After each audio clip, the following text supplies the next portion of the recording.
Hey there, budgeteers. Are you ready to unlock the power of each payday and take control of your finances like a boss? Introducing the Payday Power Planner from New Money Habits. This isn't your average budgeting tool. Oh no. With the Payday Power Planner, you'll harness the unique rhythm of your paychecks to supercharge your financial game. Say goodbye to the confusion of monthly budgets and hello to the clarity of every payday. You'll know exactly when money is coming in and when it's going out, giving you the edge you need to stay on top of your finances. But that's not all. With the Payday Power Planner, you'll easily spot whether you're rocking a surplus or facing a deficit. Armed with this knowledge, you'll make informed decisions that set you up for financial success. It's time to transform your relationship with money and create the new money habits you need to achieve financial freedom. Get your hands on the Payday Power Planner from New Money Habits today and start making every dollar count. Don't let financial stress hold you back. Create a better plan for your money and seize the power of your pay period and thrive with the Payday Power Planner. Visit newmoneyhabits.com now to grab your free copy and unleash your financial potential. On this episode of the New Money Habits podcast, we continue our conversation with our very special guest, the money makeunder and spending coach, Mary Ann Stenquist. What's up, budgeteers, and welcome to the New Money Habits podcast. I'm your host and one of the co-founders at New Money Habits, Coach Nino Villa. And today on the New Money Habits podcast, Mary Ann and I sit down to talk about the 6 types of overspenders. If you have any questions, be sure to hit us up on social at New Money Habits and follow us on Spotify, Apple Podcasts, or wherever you like to listen to your podcasts. If you want to help out the show, consider leaving a 5-star rating and review. We cannot thank you enough for leaving those 5-star ratings and reviews. They truly help us to spread this message of hope to people looking for a better plan for their money. Now let's get into today's episode. So we've talked at length about necessity spenders, but you said there's 6 types. So can you walk us through these 6 types of shoppers and briefly describe each one? Yes.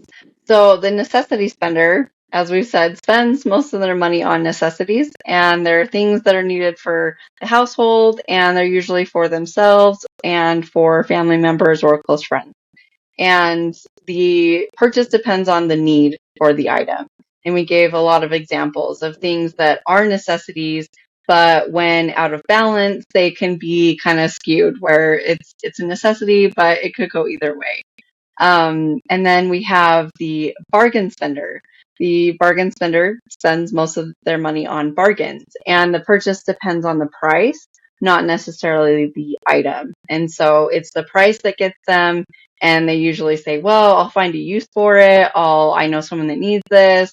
I'll find a good person to get this if I'm not going to keep it. And so it's that price that gets them. I just say, I have 2 different friends who that is them to a T. I end up with a lot of yummy food because they are bargain spenders. They buy things that at times they'll even admit, like, we don't really, this is not something we enjoy. This is not something we typically eat. This is not something we buy. I'm like, so why do you have it? Oh, it was a great deal. It's a great deal. And it's funny, I saw something the other day that was like, no one will ever know that I bought this dress for $5. And then it's like also me. I love your dress. Oh, I got it for $5. Like, we're so proud to say I got this for this low price. And it is. It's like, and that's the thing. It's not a bad thing. Bargains are amazing. And I have a friend that she can find a bargain in a black hole, but it's that in excess. And she ends up trying to like resell and do a lot of things. And so it's like in balance. And I went Black Friday Christmas shopping, and I heard someone explain, like, oh my gosh, this is such a good deal on headphones. Do I need headphones? Do I know someone who needs headphones? Who needs headphones? And so it just, that's the bargain spender. It's the price is what determines the purchase. And then the emotional spender, they spend most of their money during times of heightened emotion. Now, this can be times of positive heightened emotion or negative heightened emotion. And so for positive, it's to reward yourself for an amazing day at work, a bonus. You're doing amazing as a mom, stay-at-home mom, just rewarding those positive feelings and kind of making them last with a purchase. And then the negative emotions, the purchase is an escape. It's to get away from that negative emotion. It's to feel better about your situation. And as an example, I remember I was very pregnant and very over it. And I was scrolling my phone and I looked up and I saw this lady and she was just head to toe. She just dressed like immaculate. And I could just tell she had it all together. I knew nothing about her, but she did. She had it all together based on what she was wearing. And everything had been handpicked. And I was looking at my outfit and I was like, everything has been handpicked off the floor. And that was such an interesting experience for me. And it actually shaped my shopping habits because as an emotional spender, I shop for that image. I shop because I want to be that person, that woman, that person that walks into the room and has it all put together. And yet I am not living that life. I have two young kids, two cats, a husband that doesn't work inside the home, and it's crazy. And we shop for the fantasy self, for the fantasy life, and it's not the life we're actually living. And so the emotional spender spends during those times of either the positive, euphoric emotions or the negative to get away from them. Let me ask you this real quick, because so without knowing these different types of spenders, there's a certain time of year, or it can happen throughout the year in other places too. But when I'm coaching my clients, one of the things that I have them do is months before the Christmas season and months before somebody's birthday, like when there's no birthday, when there's no Christmas season, I have them come up with a budget for Christmas spending and for spending on things like gifts for birthdays and anniversaries.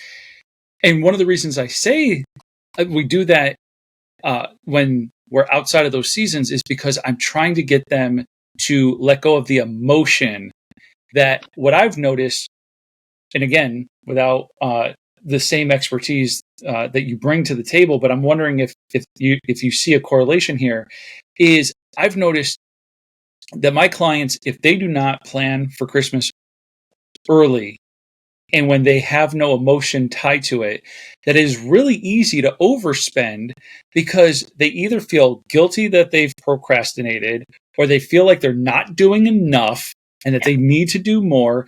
And so there's all this emotionally charged spending happening. And so early on, I witnessed this over and over and over again. And I was like, we got to solve for this. We're going to start planning your Christmas budget in August when you're not concerned with it's right around the corner and I haven't done anything yet. Yeah, right, right. And at that point, money's not an object, even though it is. You just are like, well, I don't have time to comparison shop and bargain shop, and so that's very wise. But yeah, emotions are huge, and marketers play on that. They play on the emotions, and and they also play on. They know that we love bargains, and I've actually started shopping before Christmas because I know and I've seen how marketers jack up the prices and then bring it down. And it was cheaper months ago, but it's on sale now, even though it was more expensive. And so it's just really interesting to see how our emotions get played on. And it's not like a vindictive thing. It's their businesses out to make money and it's fine. We just need to equip ourselves with the tools to overcome that and not and become unshoppable. That's kind of where I coined the term is overcome that urge to shop so that we're not dependent on it. And I've learned in this journey that I started out with this desire to, spend less in the areas you don't care about so you can spend more in the areas you do. But as I've gone on this journey and I'm still on the journey to become unshoppable, I really feel like I've I've gained a better understanding of how much I don't like shopping. I feel so much freedom not shopping. And I feel like I'm not, I just was spending all my time and all my money shopping and thinking about what to buy. And it's all consuming. And our lives don't need to be consumed by that. We can admire something without buying it. We don't have to fall prey to that. And I've also said often fill your heart and not your cart, because often it's our hearts that need the filling, not our carts. Yeah, I did a episode recently where I spoke about storing up treasures, right? So I share a lot of biblical principles in the podcast, and so when we think about the teaching of storing up treasures in heaven rather than on earth, right? Like what unmet need is going unfulfilled there. And I want to make sure that our listeners heard what you said a moment ago, and that is marketers know our tendencies, right? And you said it's not vindictive, right? It's not necessarily done out of malice, but it is done by design. Mm-hmm. It is done by design. So marketers know heightened emotions, the pressures of procrastination, and the idea of bargain shopping all play into how we end up spending around the holidays. And so one of the reasons I have my clients start thinking about this stuff in August is I want them to be able to take advantage of all those great bargains come Black Friday. Yeah. And for too many, when I first start working with them, to participate in Black Friday, there was absolutely no pre-planning going into it. Yeah. So they go and they participate in Black Friday, but they haven't saved the money yet. They haven't thought about who they're buying for. They haven't thought about how much are they willing to spend on certain people. So yes, it's all done by design to drive a particular outcome to help them make their fourth quarter profits, good, bad, or indifferent. It just is. Mm-hmm. Yeah, absolutely. And you can't go to the store unarmed. You have to know what you want, what you're going to the store for, and otherwise you will be inspired as to what to buy. I don't let the store tell you what you need. You tell the store what you need and find I was it. going to ask you if you had heard about that trend. Like, I go to Target and I let Target tell me what I want. No. And for a guy like me, I'm kind of a hunter shopper, so I've done Yes. all of the pre-planning. Then I'm like, I go in, I know exactly what aisle I'm going to. I grab the item, I go to checkout, and then I leave. It's very, very different if my better half is with me. Then it's not as the experience. yes, absolutely. So let me circle us back. You had talked about a couple of the different shopping types. Mm-hmm. And so we've talked a little bit about the necessity spender. We got onto the emotional spender. What other types are out there? Yeah, so we've done the necessity spender, the bargain spender, and the emotional spender. The last three is the impulsive spender. Now, the impulsive spender spends most of their money on impulse, meaning that the purchases weren't planned for in advance. So, like we were just saying, they were inspired by what to buy at Target, and they purchase it. And it usually depends on the item, but it's also there's an element of scarcity. You see one or two left, and you're like, oh, I don't want to miss out on this. I don't want to not have it if I don't when I need it.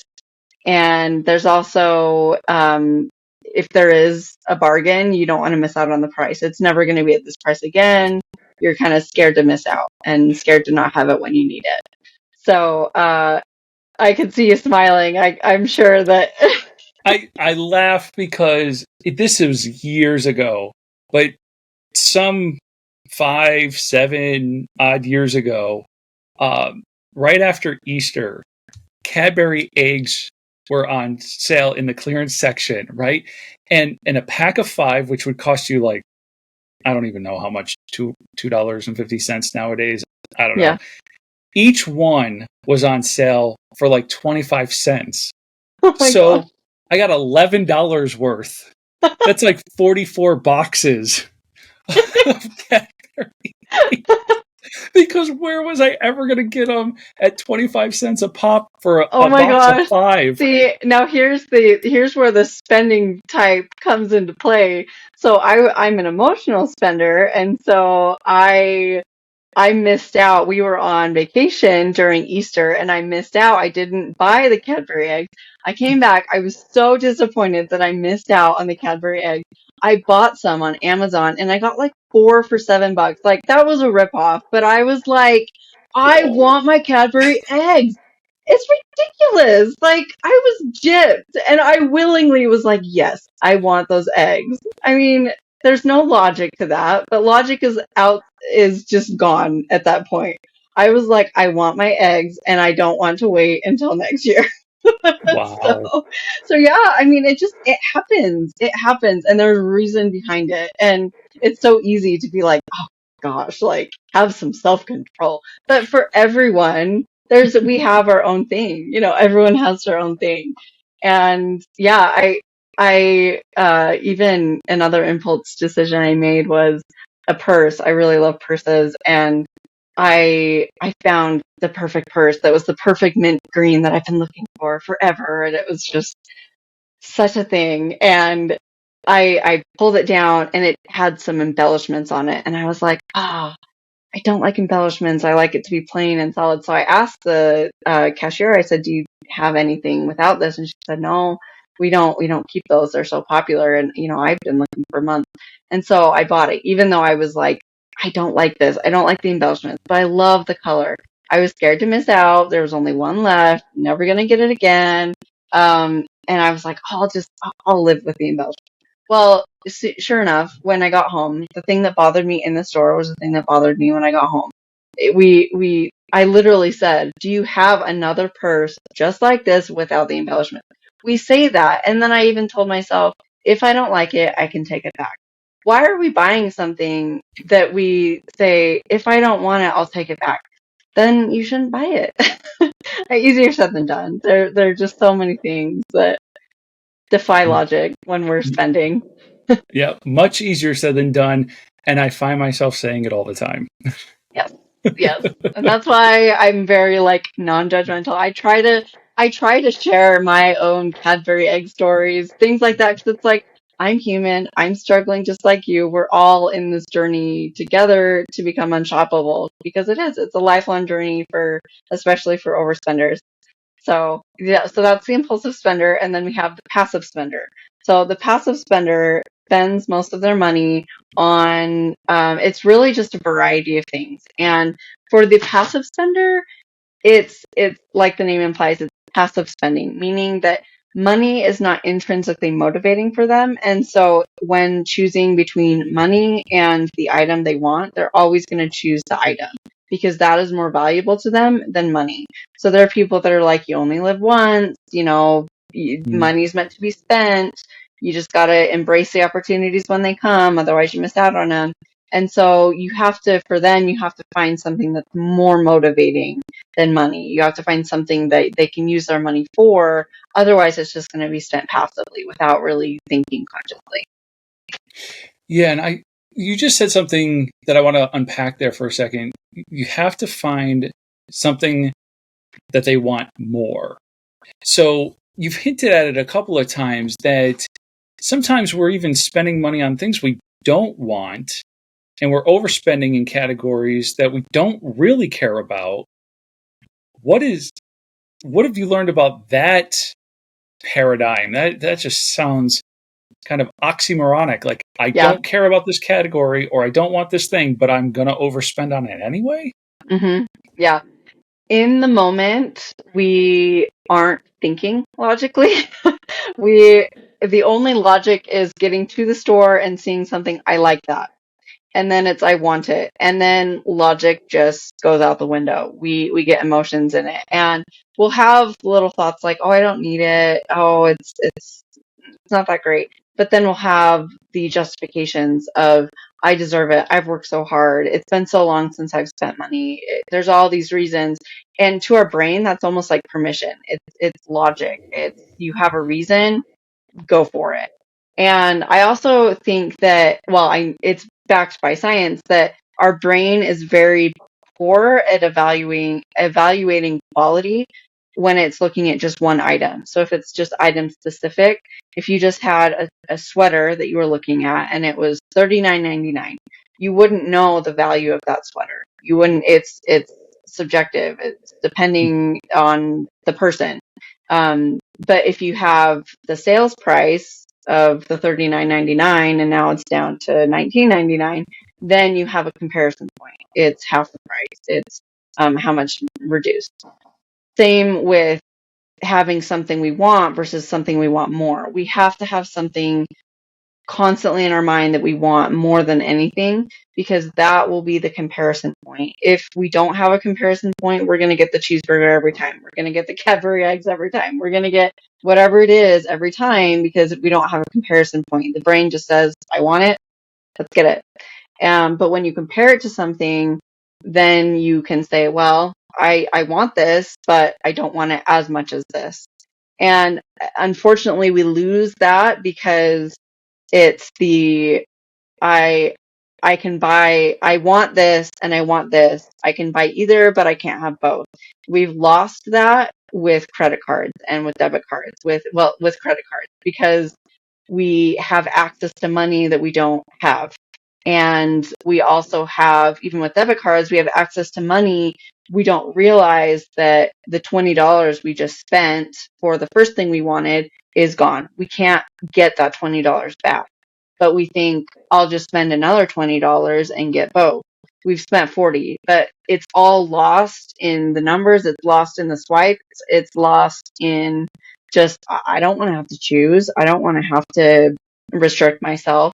And so having that comparison point really helps us to have that bigger picture in mind and kind of challenge ourselves and say, do I want this? Do I really want this? Or, and what's an even better question is, how much money would this put toward the thing I want? And that gives you more of a motivation. How much closer does it get me to my goal? That gives you more of a motivation to say no to something that you don't really want as much as your real motivation. So a good example of this is and actually what changed my spending, it changed the desire almost overnight, was I've been saying for years, I want to change, I should be better, I should spend less, all the things. And then I've been struggling with chronic migraine for 5 years every day. And it's just been so hard, so debilitating. 2 young kids, it's just been exhausting. And I would have given anything to pay for childcare, to afford house cleaning services, to afford just little luxuries to help me survive and just like live a somewhat normal life and to just get help. But I looked at the budget and it was like, we can't afford that. And yet all this money was being spent unintentionally on clothing and accessories and purses that I didn't really care about and hadn't worn half of them. And I would have given that money over in a heartbeat had I been thinking about, well, what am I sacrificing by buying this purse? And we don't think about that in the moment, but we need to have that thing of greater value in our mind. And so often we think, I want this, but I can't afford it. I want this, but I can't afford it. And ask yourself, what little luxuries would you love to have in your life? For some people like me, it's meal delivery services. I'm not a big fan of cooking. I prefer to put my time towards my passions, my business, my family. And for others, it's little luxuries like picking their kids up from school, or it's going hiking, every morning and cutting work hours. Whatever that is, have that be your motivation, and you'll be surprised how quickly your mindset will change. It's like, I really want those morning hikes way more than I want the new shoes in front of me. It puts things into tangible perspective, and it's much more attainable especially when we see all the money that's being spent unintentionally. And that's what was so motivating for me.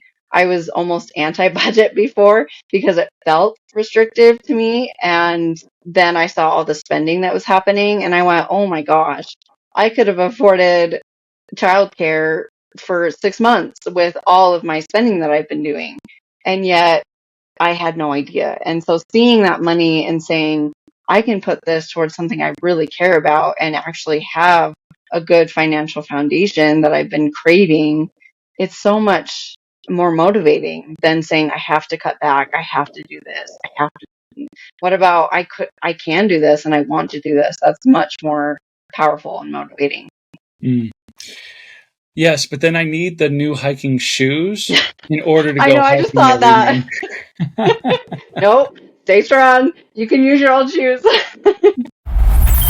Hey there, budgeteers. Are you tired of feeling like your finances are running the show? Well, it's time to flip the script and take charge of your money with New Money Habits Financial Coaching. This isn't your typical financial advice. New Money Habits is about empowering you with the knowledge and tools you need to make savvy money moves and build a solid financial foundation. Here's the deal. We're offering a free discovery session to kickstart your journey to financial freedom. Yep, you heard me right. Free. In this session, one of our experienced coaches will help you to pinpoint your financial goals and create a better plan for your money. We're talking about mastering your money mindset, picking up practical money management skills, and having someone to hold you accountable along the way. So, if you're ready to kiss financial stress goodbye and say hello to a brighter financial future, then schedule your free session today to create the new money habits you need to achieve financial freedom. The last spending type is the saving spender. And it sounds like I'm an oxymoron, but the saving spender, they're both a saver and a spender. The truth is, we're all savers and spenders at different times in our life. But for the saving spender, it's more cyclical. And so they'll go through periods of intense saving and then they'll go through periods of intense spending. And it's usually the periods of spending follow, or the periods of saving follow like intense spending. And it's like, oh, I need to do better. So they'll start saving, saving, saving. And then they'll feel like, oh, I've been saving so much, I deserve to treat myself, and they'll start spending. And so this cycle is almost like the up and down. You can see it like it's very cyclical. And so for them, they're almost at war between you only live once, and then they want that like security financially. And so they're just at war with, wanting both at different times. And so you kind of need to find that middle ground. That's interesting because as you're explaining that, I can almost see that cycle of I'm doing this because I feel guilty. So I was spending. Now I'm saving because I felt guilty. I relieve the guilt some because I've done a good job saving. So now I go back into the spending cycle because I want to reward myself, to only then become frustrated with myself and feel guilty again. And that's a vicious cycle. I feel for them. It Oh my is. goodness. Oh, it's so vicious. And I've actually learned something about guilt. It's actually a tool of the brain to get what it wants. And when I heard this, I went, oh my gosh, that's crazy. Now, this is one person's perspective on it, but I can totally see it. So a lot of the time, oh, it's Ramit Sethi. That's who was talking about it. So he's popular with his book, I Will Teach You to Be Rich. And he talked about guilt. The funny thing about guilt is we use it and say, oh, I spent so much. Okay, I'm just not going to spend. And then we see something we want and we go, that guilt keeps us from buying it. And we just, oh, I spent so much. I just can't. I can't. And then we just put it off. We put it off. We put it off. We put it off because the guilt is still fueling that from the past guilt of past spending decisions. But our brain knows that guilt will eventually wear off. We'll make a purchase and then the guilt will come again. And it was, I'm so terrible. It knows that guilt will eventually get it what it wants because it's like, we'll feel it for a little bit and then it'll wear off and then we'll get what we want anyway. And then we'll just feel bad about it. I went, oh my gosh, that's just, wow. That's some heavy stuff. So instead of guilt, I think we need to look at it as, like using that guilt as why did I buy it, and did it really meet the need that I wanted it to? I think and guilt and shame is an emotion that actually helps us when we feel bad about something we did. It actually psychologically trains us to look at our values and what we value most. But we tend to do the opposite. We tend to shy away from it, and we tend to just go and escape from the guilt. And so looking at what you value, well, what did you purchase? Is it something you value? The guilt might not be from spending. It might be from what you bought. It might be from the amount you spent. What is that guilt saying? And use that as a tool instead of, again, bringing out that beating stick. So what I'm hearing is be reflective. Yeah. So like the task that you have your clients perform where they go through the receipts and start to identify why they did what they did, they're being reflective. And so you can use guilt to be more reflective about your values. I'm a big fan of spend according to your values, right? Yeah, and same. my wife and I had to do this where we were kind of looking at our budget, and we realized there's an awful lot of money being spent on, one, some things we don't use, but two, even if we did use them, like TV streaming apps and satellite and all this stuff, it's like, does that really align with the way we want to spend our time and the things that we value? Mm-hmm. Well, no, we'd much rather do these other things that allow us to spend more time together as a family or whatever. So it's like, all right, we got rid of the satellite and we got rid of some subscriptions that we weren't using. And it was like, all right. And that's freeing. It's like, look how much money we freed up on things we weren't even using and didn't even care about. Like Yep. that's the approach that's what got me to change. Was, wow, I really don't want that much money to be spent on all of this.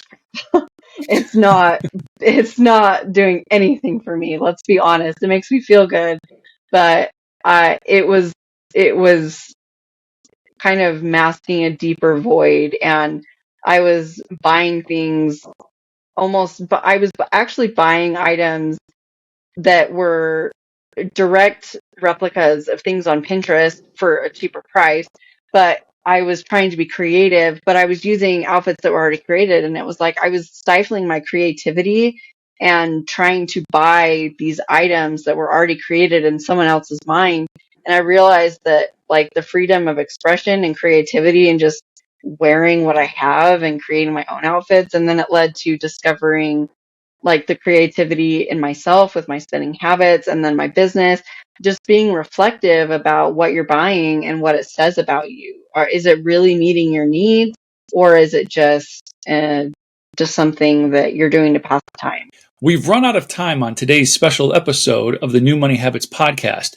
Be sure to join us again next time when we continue our conversation with Mary Ann Stenquist, the money maker and spending coach on a mission to help people curb their overspending. That does it for this episode of the New Money Habits podcast. Remember, if you have any questions, make sure to hit us up on social at New Money Habits and follow us on Spotify, Apple Podcasts, or wherever you listen to podcasts. Please consider leaving a 5-star rating and review to help us spread this message of hope to people looking for a better plan for their money.